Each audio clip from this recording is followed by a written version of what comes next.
Welcome back to ciLiving. The Abraham Lincoln Presidential Library and Museum is honoring the legacy of veterans and telling stories that are often left out of history.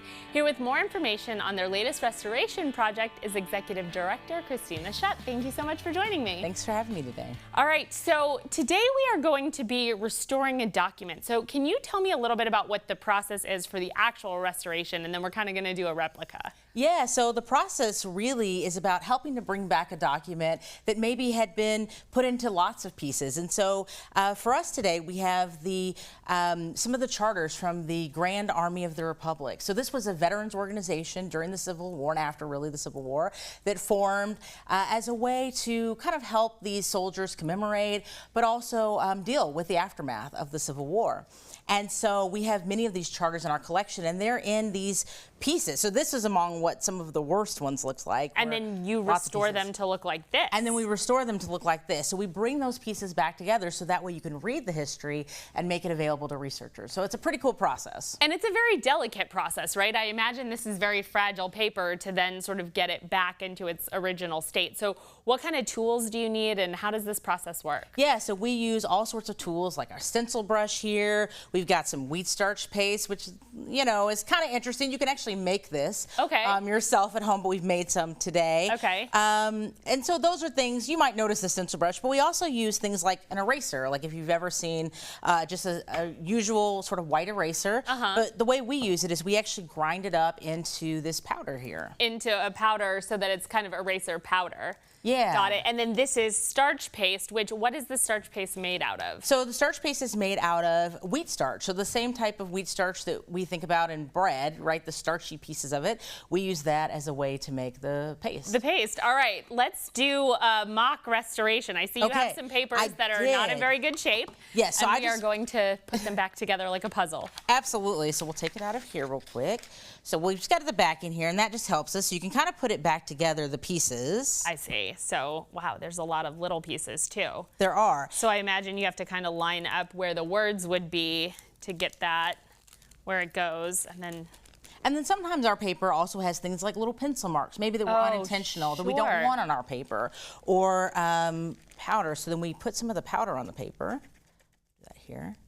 And then we actually use our finger, so you can do it. Use your finger, and kind of rub in little circles. Oh, I see. Oh, cool. I see. So essentially, you're very gently erasing any marks that might be on the paper that we don't want there. Yeah, and that's a lot less harsh than using our, big eraser here of grinding on the paper. That might disturb the fibers of the paper, but this allows us to gently do that work. And I feel like without smudging, because at least when I was a kid and I used to use these erasers, I remember it would get to a point where there was so much junk on the eraser that it actually made more of a mess. So you definitely, I imagine, don't want to be adding mess to what's already don't want there. To do that. We also can use things like powder erasers. We have lots of different tools, but this is one of our favorites. And again, we just grind this up ourselves right in our conservation studio at the Lincoln Presidential Library and Museum. That's so cool. I feel like that would be good for art as well. If you're an artist, that's a good way to sort of, if you make a mistake.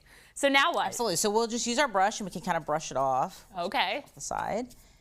And then you can take your wheat starch. And typically what we do, so we have this Japanese tissue paper. Ooh, okay. And we use this because it has, as you can see, there's lots of long fibers there. Yes. And so we can usually like tear off a piece. Oh. And we always want to tear it. We never cut the piece because we don't want neat fibers. We want it to blend seamlessly with the paper. So we'll just... And so is this similar to what the actual texture of the paper was back then so that it kind of seamlessly goes together? Or this is just a good tool for kind of sewing and patching? It's a good tool for sewing and patching. So it helps because, again, the fibers are nice and long, and so what it does is it allows us to seamlessly put things together. Oh, I see.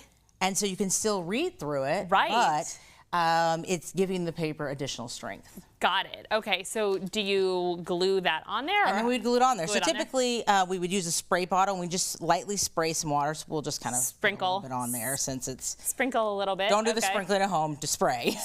Spray bottle, got it. But that just helps our paper get a little bit wet. So, we would do that. So our paper gets a little bit wet, so we lightly spray the paper, and then you place it onto the document. I see, and then you can see right through that, so you see how even we can see better right than tape. Yep.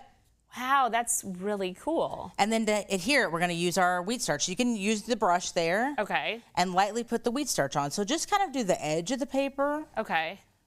Like here? Yeah. So that edge where you put that tissue paper. Oh, I see. To kind of get where, the edges to stay down. Oh, perfect. Look at that. And so what is the person called whose job it is to do this restoration? Is there a special person, or is it just a staff at the museum? Well, it's staff at the museum, but that person has a special title called conservator. And so this is a job you can do. You can go to school to learn more about doing this job. You often have to know a lot about science and chemistry because there's a lot of chemical processes involved. But one of the cool things about this process is that everything we're doing is reversible. So we can reverse everything. Everything we want to do, we want to make sure that in the future, if we learn more about conservation and historical preservation, and we learn that this process actually doesn't help the paper, then we can just remove it and do something different. So that's how we conserve things now versus how they might have conserved things 50 years ago. Yeah, this is so interesting. I love that you're able to do this, and then if you find out that there's something better, you can always make it better. Absolutely. And then our final step that we take, so this is a Mylar sleeve, and it's a little clear, so it's kind of maybe hard to see. Sure. I'll hold it up in front of my shirt and Perfect. see it better. Yeah, there you go. And so we actually have it sealed on two sides. Okay. And we make these in-house as well. And it's, again, it's Mylar. It's typical, like, plastic. This is about 3 inches you can buy, right, at conservation centers. And so we'd place our paper in there. Slide it in. Oh, look at that. And so then it's preserved with plastic cover. Yep. So it can't get ruined once it's been put back together. Yeah, and oftentimes we'll then seal the other two sides so that way it's encapsulated in a sleeve. Very cool. Well, thank you so much for being here and for teaching us how to do this. This is really incredible. I really appreciate all of this information. And you should definitely go to the museum and check out the documents that have been preserved. Thank you so much. Thanks for having me today.